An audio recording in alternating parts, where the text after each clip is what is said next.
네, 순환기 심혈관계 검사 두 번째 시간 시작하도록 하겠습니다. 이번에는 심초음파에 대해서 보도록 할게요.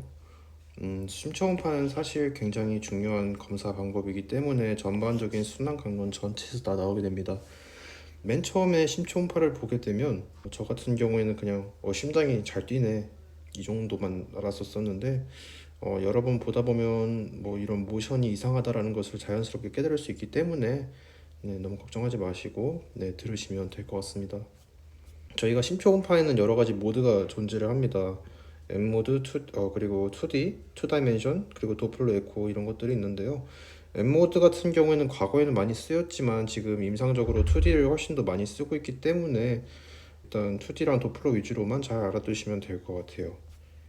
M 모드는 저희가 아래 보이시는 것처럼 이런 탐침자를 가지고 한쪽 단면의 움직임을 이렇게 평가를 하는 겁니다. 그렇기 때문에 좀 지진계와 원리가 비슷하다고 생각하시면 될 것 같아요. 저희가 이렇게 특수 부위가 움직이는 것을 B 모드로 이렇게 표현을 하고 이런 것들을 이제 계속해서 연속적으로 측정하는 것이 M 모드다. 이렇게 알아두시면 될 것 같습니다. 뭐 보이는 뷰에 따라서 뭐 여러 가지 구조물들을 볼 수 있기 때문에 일본에서는 뭐 LV 쪽을 좀 더 자세히 보고 뭐 3번에서는 이런 에올타 쪽을 자세히 보고 이렇게 하지만 저희는 이제 이런 판막 같은 걸 보기 위해서는 이 2번 뷰를 자세히 봐야 됩니다. 저희가 2번을 보면 마이트럴 밸브가 나와 있고요. 그리고 중간에 있는 이런 세 개의 심장 벽을 통과를 하게 됩니다. 그렇기 때문에 저희가 이렇게 생긴 2번을 제가 파이라고 저희가 생각을 해볼게요. 파이가 이제 세 개의 층이 있어요. 첫 번째, 두 번째, 세 번째. 그럴 때 제일 첫 번째는 이제 엔테리얼 월이죠. 엔테리얼 월. 두 번째는 벤트리큘러 septum일 것입니다. LV와 RV를 나누겠죠. 다음에는 세 번째는 이제 포스테리어 월입니다. 그리고 심장의 이 부분을 위주로 본다. 이렇게 생각하시면 될 것 같아요. 심장의 이 부분은 마이트럴 밸브에서 혈액이 나와서 에어틱 밸브를 통과를 해서 이제 에어타 쪽으로 혈액이 나가게 되는데 이 나가는 통로를 저희가 left ventricular outflow track이라고 부릅니다. 여기 적혀 있네요. LVOT.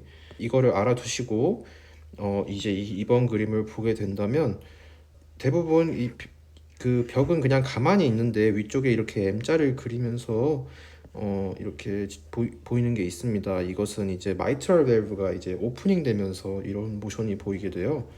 근데 이제 보게 되면 마이트럴 밸브가 지금 두 번 이렇게 오픈이 되죠. 한 번은 좀 크게, 한 번은 좀 작게 이렇게 오픈이 되는데 이 마이트럴 밸브 오프닝 자체가 첫 번째 오프닝 같은 경우에는 LV 이완기 때 LA에서 LV로 혈액이 이동하면서 오프닝 되는 것을 의미를 하고 두 번째는 이완기 말에 이제 에이트리얼 킥이라고 해서 에이트리움에서 남아있는 것을 한 번 더 쥐어짜는 느낌에서 이런 것들이 발생을 한다. 이렇게 알아두시면 될 것 같아요. 위쪽에 심초음파 하나 띄워드릴게요. 저희 보면 이제 마이트럴 밸브가 오프닝 되는 모션 자체가 한 번 확 열렸다가 두 번째로 한 번 더 열리고 닫히고 이런 느낌으로 보이신다면 좀 잘 이해가 되실 것 같습니다. 그래서 이렇게 M자를 형성하면서 오프닝 되는데요. M 모드에서 마이트럴 밸브가 M자를 형성한다. 뭔가 M에 좀 깃든 힘이 있지 않나 이렇게 생각하시면 좀 편할 것 같아요. 네. M 모드 에코를 이렇게 정상인 것이 이제 M자가 나타난다라고 저희가 앞에서 봤었죠. 근데 두 번째를 한번 볼까요? 얘는 뭔가 벤트리큘러 septum은 아닌 것 같아요. 이렇게 왔다 갔다 하고 가만히 있지 않고 오히려 위쪽이 좀 더 이렇게 그 패스츄리 같은 느낌으로 이제 보이기 때문에 좀 더 septum에 가깝고 아래쪽이 이제 posterior wall이라고 봐야 될 것 같아요. 그렇다면 이제 가운데 있는 것이 오히려 엔테리얼 마이트럴 리플렛과 포스테리어 마이트럴 리플렛이 이렇게 왔다 갔다 하는 것으로 이렇게 생각하는 게 더 좋을 것 같습니다. 그렇다면 왜 이렇게 M자를 그리지 않을까? 이것은 이런 움직임 자체가 좀 제한이 되어 있기 때문이다라고 생각하시면 될 것 같아요. 그런 경우가 언제일까요? 대표적으로 마이트럴 스테노시스가 있겠죠. 네. 다음 M 모드를 한번 볼게요. 이거는 좀 이런 septum 자체가 굉장히 일단 두꺼워 보여요. 앞에서 이런 septum보다. 그리고 두 번째는 이런 포스테리어 월도 훨씬 더 두꺼워 보입니다. 그럴 경우에는 저희가 심근이 전체적으로 비대해져 있는 거죠. 그렇기 때문에 이것은 HCMP에서 나타나는 특징적인 M모드 소견이라고 보시면 될 것 같습니다. 엔테리어 마이트럴 리플렉 같은 경우에 이제 이런 LV 아웃플로 트랙 쪽으로 이렇게 위쪽으로 움직이는 모션을 보이게 되는데요. 이거를 저희가 나중에 배우겠지만 시스톨릭 엔테리어 모션이라고 부릅니다. 이런 것들은 그냥 참고만 하시면 될 것 같아요. 두 번째는 2D 에코카디오그래피입니다. 이거는 중요하죠. 왜냐하면 계속 이제 강론마다 이런 심초음파를 보여줄 것이기 때문에 이것이 어떤 뷰이고 어떤 것이 대략적으로 나타난다, 이것을 좀 알아두셔야 될 것 같습니다. 저희가 초음파는 저희가 단면의 움직임을 볼 수 있죠. 실시간 움직임을 볼 수 있기 때문에 굉장히 유용하고 응급질환에서도 초음파를 가장 먼저 진단 방법으로 사용하는 것이 많습니다. 심장에서도 마찬가지예요. 심기능을 저희가 측정을 할 수 있고, 대표적으로는 이젝션 프랙션 또는 심박출량, 그리고 월 모션 앱노멀리티 이런 것들이 있습니다. 또한 해부학적으로 이상이 없는지, 판막의 움직임이 이상하지 않는지, 아니면 이런 심장막 사이에 물이 차지 않았는지, 이런 것들을 확인할 수가 있어요. 저희가 여러 가지 뷰가 나와 있죠. 처음에 저희가 파라스토널 뷰를 보도록 하겠습니다. 오른쪽에 그림 하나 띄워 드릴게요. 일단 환자는 이제 왼쪽으로 돌아 눕게 되고, 이거를 저희가 레터럴 데큐비터스 포지션이라고 부르는데, 거기에서 이제 프로브를 복장뼈 쪽에서 대거나 아니면 위쪽에서 대거나 해가지고 각각 롱 엑시스 뷰 그리고 숏 엑시스 뷰를 볼 수 있습니다. 롱 엑시스 뷰 같은 경우에는 이런 에어타, 레프트 에이트리엄, 레프트 벤트리클 등을 볼 수 있는 게 특징적이고요. 숏 엑시스 뷰 같은 경우에는 이런 심장을 가로 단면별로 볼 수 있다는 장점이 있습니다. 그렇기 때문에 가장 아래쪽에서는 이런 LV 쪽만 볼 수 있지만, 위로 올라갈수록 이런 마이트럴 밸브라든지 LV 아웃플로 트랙, 그리고 위쪽으로 올라가면 에어틱 밸브인 트라이커스피드 밸브까지 확인할 수 있다는 장점이 있습니다. 마지막으로는 4체인버 뷰가 있습니다. 4체인버 뷰 같은 경우에는 환자는 이제 바로 눕게 되고요. 이런 탐침자가 환자의 복장뼈 쪽을 바라보게끔 해서 확인을 하게 됩니다. 그런 경우에는 이렇게 4체인버가 아주 잘 보이는 것을 확인할 수가 있어요. 이것은 이제 옆에서 이런 해부학적 그림과 똑같이 생긴 것을 확인할 수 있습니다. 다음에는 저희가 트랜스 에소파지아 에코카디오그래피를 볼게요. 저희가 경식도 초음파라고도 부르죠. 앞에 것은 경흉부 초음파라고 부릅니다.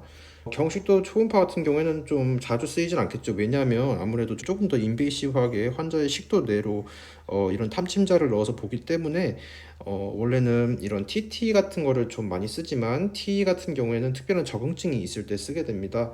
TT로는 정확한 분석이 어려울 때, 예를 들어 후벽부 쪽 또는 기배판막이 있을 때 이것을 잘 확인하기 위해서 보게 됩니다. 또한 저희가 이런 대동맥류 그리고 대동맥 박리 등도 잘 확인할 수 있는 장점이 있고요. 또한 감염성 심내막염에서 저희가 베지테이션이라고 하는 것이 생길 수가 있어요.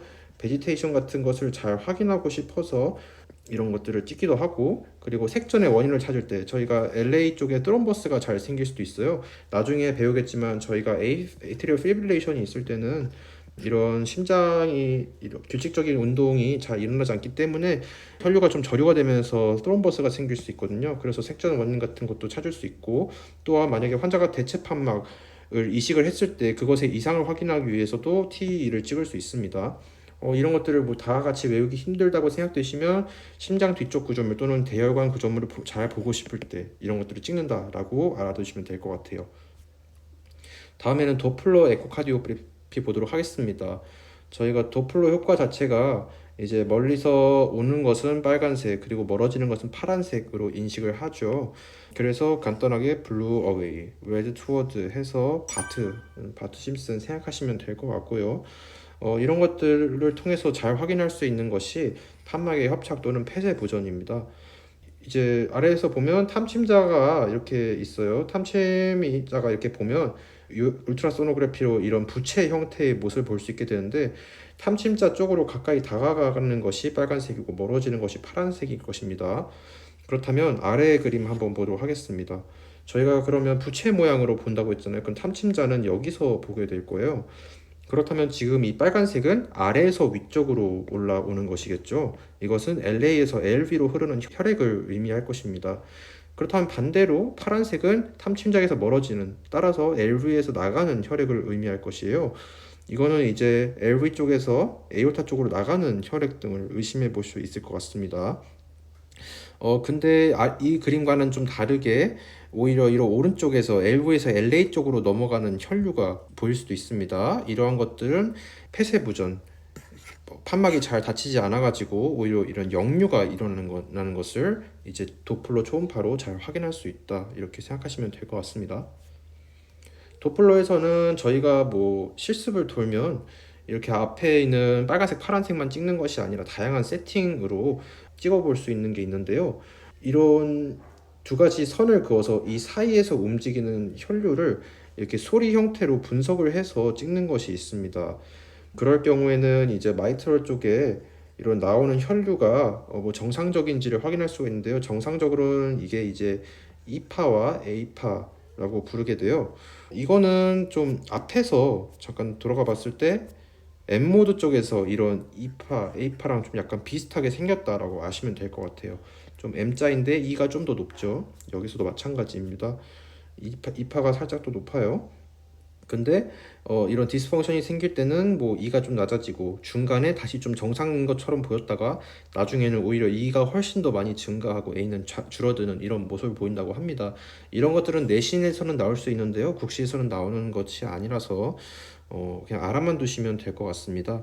또한 저희가 이런 마이트럴 리거지테이션이 있을 때 LV에서 LA 쪽으로 역류하는 혈류를 이렇게 또 리코딩을 해가지고 이 리코딩되는 값의 가장 큰 혈류 속도를 측정을 해서 PLA 값과 PLV 값을 이제 구할 수가 있어요. 이것은 이제 옛날 임종평 문제에 있었는데 지금에서는 이렇게 자세하게 수학 계산식으로 물어보는 것은 나오지 않아가지고 이런 것도 참고만 하시면 될 것 같습니다. 다음에는 심장 핵의학에 대해서 볼게요. 심장 핵의학은 이제 허혈성 심질환에서 주로 나오고요. 진단 방법을 고르는 문제가 출제될 수 있습니다. 최근에서는 뭐 이제 국시 자체가 옛날 문제의 경향성을 잘 따르지 않을 수도 있기 때문에 다양한 진단 방법도 알아두시는 게 좋을 것 같아요. 저희가 심장 핵의학에서는 크게 두 가지 진단 방법이 있습니다. 첫 번째는 단일 양자방출 전산화 단층 촬영이 있습니다. 줄여서 스펙트라고 부르죠. 저희가 이런 탈륨이라든지 테크네슘 같은 것으로 이제 찍게 되는데 심실 기능 평가를 잘 할 수 있고 앞에서 심초음파에서 봤듯이 이젝션 프랙션이나 레저널 모션 같은 것을 확인해 볼 수 있습니다. 그리고 어큐트 코로너리 신드롬이 의심되는 환자에서는 만약에 환자가 ACS가 의심돼서 왔는데 ACS가 아니라고 판단이 된다면 이 사람이 퇴원이 가능한가를 확인해 볼 수가 있고 장단기적으로 예후를 예측하는 데 유용하게 사용할 수 있다고 합니다. 그래서 병원에서 만약에 스펙트를 찍었어요. 근데 만약에 정상일 경우에는 어느 정도 어큐트 코로너리 신드롬을 이제 배제할 수 있다. 이렇게 나와 있습니다. KLM에 보면 이런 기절 심근이랑 도면 심근에 대해서 좀 나와 있어요. 거기에선 표로만 나와 있어가지고 제가 간단하게 그림 형태로 가져왔습니다. 어큐트 이스케미아 같은 경우랑 크로닉 이스케미아 같은 경우에는 둘 다 관류랑 이런 심기능이 둘 다 줄어드는 공통점이 있지만 어큐트 이스케미아에서 PCI 등을 통해서 심근이 어느 정도 이런 혈류가 회복이 됐다면 다시 펄피션 같은 경우에는 괜찮지만 펑션 같은 경우에는 계속 저하되는 경향성이 있다. 뭐 이런 게 있다고 해서 얘는 뭐 약간 기절했다가 다시 깨어난 심근, 얘는 동면하는 심근 이렇게 표현을 한다고 합니다. 네, 다음에는 양전자 방출 단층 촬영에 대해서 알아보도록 하겠습니다. 저희가 간단하게 펫이라고도 부르죠. 펫은 이 다른 여러 기관에서도 종양 관련해서 좀 다루게 됩니다. 거기에서 마찬가지로 이런 FGD를 이제 사용을 해서 방사성 동위원소 표시를 해서 당대세가 어느 정도 되는지 평가를 하게 되는데요. 저희가 만약에 이런 심근 세포가 허혈이 일어났을 경우에는 일반적인 상식으로는 FGD 업테이크가 감소될 것이라고 생각을 하지만 오히려 업테이크가 증가를 한다고 합니다. 그 이유는 저희가 1차적으로 원래는 페리 애시드라든지 아니면 락테이트 같은 것을 사용을 했었는데 오히려 지금 세포가 좀 많이 급한 상황이기 때문에 글루코스 섭취를 오히려 더 많이 한다고 해요. 그래서 글루코스 업테이크가 증가를 한다고 하고 이런 이스케믹한 정도를 확인하는 것에 있어서는 확진 검사 골드 스탠다드라고 합니다. 스펙트보다 오히려 더 정확하게 확인할 수 있다고 합니다. 그래서 만약에 문제에서 뭐 허혈성 심질환을 가장 뭐 정확하게 알면 확진할 수 있는 방법이 뭐냐라고 물어본다면 펫을 찍으실 수 있어야 합니다. 추가적으로 뭐 이런 정상적인 소견을 보면 균일하게 이런 업테이크가 비슷하게 나타난 것을 볼 수 있지만 이스케믹한 하트의 경우에는 이렇게 균질하지 않게 업테이크가 증가한 것을 확인해 볼 수 있습니다. 네, 저희가 강의는 여기까지고요. 제가 뭐 이런 구독 같은 거 좀 신청해 달라고 부탁하신 분들이 많이 해주셔가지고 너무 감사한 부분입니다. 영상 더 열심히 제작하도록 하겠습니다. 질문 있으면 댓글 달아주세요. 감사합니다.